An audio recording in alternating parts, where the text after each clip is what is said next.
Hello and welcome to another Battle Games in Middle-earth YouTube video. I'm Harry and I haven't been paid by Games Workshop nor given a free box set to review today, and I will never talk about anything on this channel that somebody has sent to me for free in the post. And believe me, plenty have actually tried to do this. They've tried to get me to talk about their paints, their brushes and their models before, and I never have. I've been playing SBG now on and off for 2 decades, and I've got pretty much all the Lord of the Rings era armies and some of the Hobbit era armies, so I'm pretty hard into the hobby. So when I give you an honest review on the Battle for Osgiliath box set, I'd like to think that you can trust my review. So, is it worth your hard-earned cash? We're doing that very satisfying rip. So, step by step, open it up and immediately you notice this thing is chock full of sprues. At a retail value of £125, I guess you definitely expect that, but many independents will knock at least 10% off that, if not more, so not a bad start. But the problem is, a lot of these sprues are nearly 20-year-old sculpts. Don't get me wrong, a lot of them still stand up, but Morannon, Rangers, Minas Tirith Warriors and Troll, that's 5 old sprues. And most of those sprues retail between 12 and 15-ish quid, except the Troll, which is probably about double that. But realistically, you can pick up all of these models second-hand for half that, and that's if you don't have them tucked away in a pile of shame already. But still, that's around, let's say, 40 quid's worth of sprues if you're assuming that you can get them second-hand. It's still not a bad start. Then we get these ruins. The detail on them is absolutely insane, and you get 4 whole chunky frames of these bad boys. And when I say it's chunky, I mean it's chunky. I mean, it's over 6 inches long on the longer side and about 4.5, 5 inches long on the shorter edge, and that's just a quarter of the kit. It's a fiddly bastard to put together, but then lots of GW terrain is like that these days, so it's kind of what you expect. It's also incredibly modular. Following the instructions was a nightmare, and especially if you're a new player or new builder of hobby kits, generally, this is going to be difficult to put together. But it's undeniable the value. 4 ruins of this size, that's pretty much a 4x4 table's worth, with maybe a couple of extra bits of scatter thrown in there. This is really good value stuff. Then, what you're really here for, the new plastic sculpts. There are 4 models here, which is pretty damn good, 4 times better than the last Middle-earth starter set we had, but on the downside, they're not exactly the most desirable characters in the game. Madril is pretty solid and the miniature is really nice for him, but Faramir, well, he's far from the top tier hero he should be in the game, especially without the armour in this miniature version of him. And Damrod, who even is he?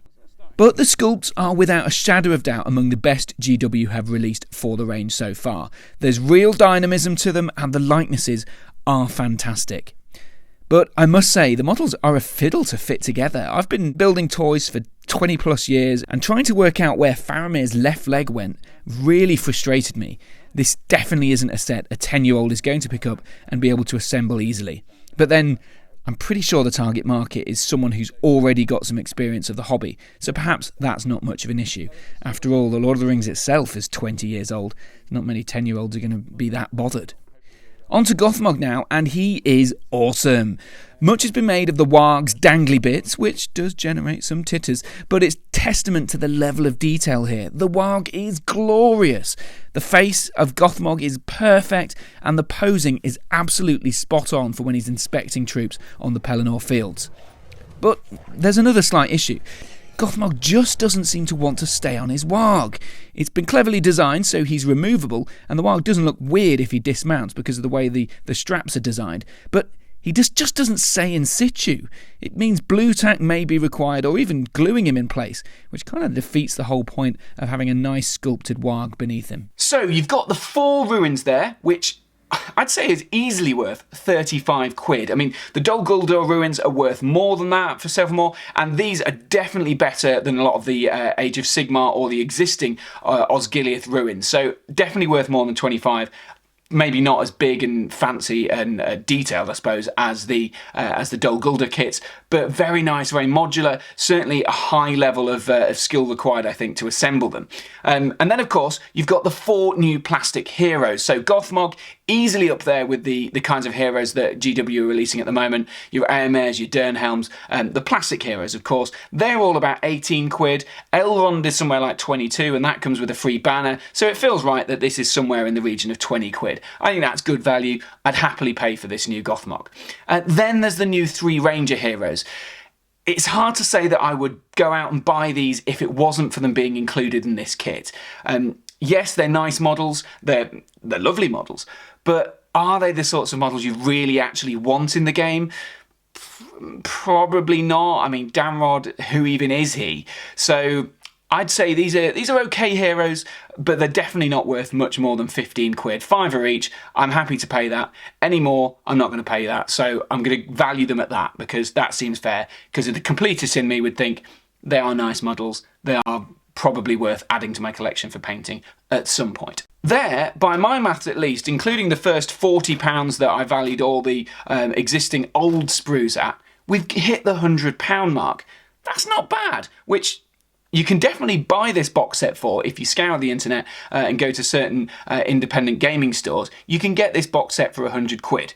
And then, of course, there's the rule books and the scenarios. So, if you were paying 110 quid or thereabouts for the box set, are these bits worth that extra couple of quid? So, obviously you get some dice and tokens, which, yeah, they're probably worth a couple of quid if you actually use them. The rulebook, though, it's a nice tome, it must be said, and the integration of the FAQs from the previous book is a nice touch, even if part of me actually wants them kind of highlighted in some way to flag up the change, because I'm worried that I'm going to read the rulebook here, not know what's the FAQ and what isn't, and then still end up searching through FAQs to check that I've got the rules right. Another downside is that they've chopped 6 match play scenarios out of the book. Naughty Games Workshop. This feels really cheeky to me when all the pre-sale chatter on Games Workshop and Warhammer Community and all that sort of stuff said the books are identical, except for a few new graphics and added FAQs.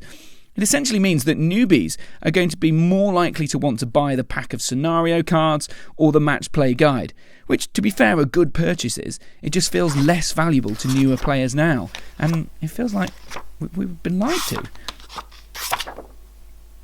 The little scenario book is kind of what you'd expect usually in these sorts of box sets. It's nice, it's got some lovely pictures in, and the scenarios, yeah, they're nice. I'm definitely going to be playing through some of those at some point because they just look like a bit of fun. The fluff, the design, it's just nicely put together.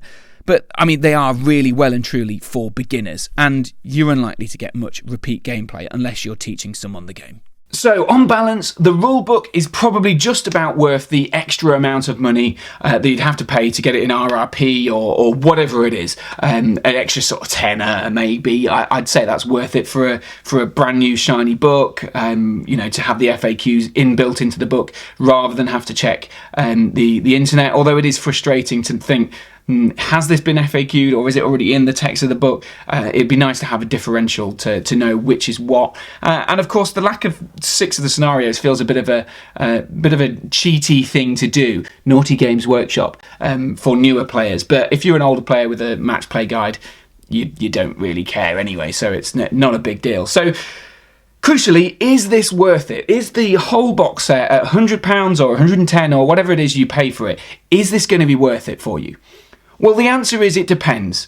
And I know that's the sort of answer, a politician's answer that nobody really wants to hear, but it really does. Because if you're a veteran player of the game who's been in it for 20 years, who's got most of the armies, or has certainly got a large enough collection that you've probably got some Ministry of Warriors and some Morannons already, it's probably not financially worth buying this box set. It's exciting to buy this box set because you get some pretty cool ruins. They're massive. I can't get over how really good this set is. This is just a quarter detail. It's huge, chunky ruins. And you get the new models. They're great. It's exciting to get them before other people. But financially, probably it's not worth buying because easily, maybe, okay, let's say it's 60, 70 quid's worth, depending on how much you value a brand new book. It's 60, 70 quid's worth of stuff for 100 quid, and then you get loads of stuff you may have already. So it depends how much value you're going to get out of the Minas Tirith Warriors, the Troll, the Morannon Orcs, because that's the swing here. The swing for beginners is, I don't have many Minas Tirith Warriors, I don't have any Morannons, I don't have a Troll yet. And that's what I think makes up the value for this kit, because the rest of it is great. If you chuck them out of it and charge us 70 quid, everyone would want it. It's really good value. I'd love it. But with those old models, it just makes it so dependent on whether you need them or not. I've got a lot of Minas Tirith Warriors, I've got a fair amount of Morannons, and I've already got a Troll or two.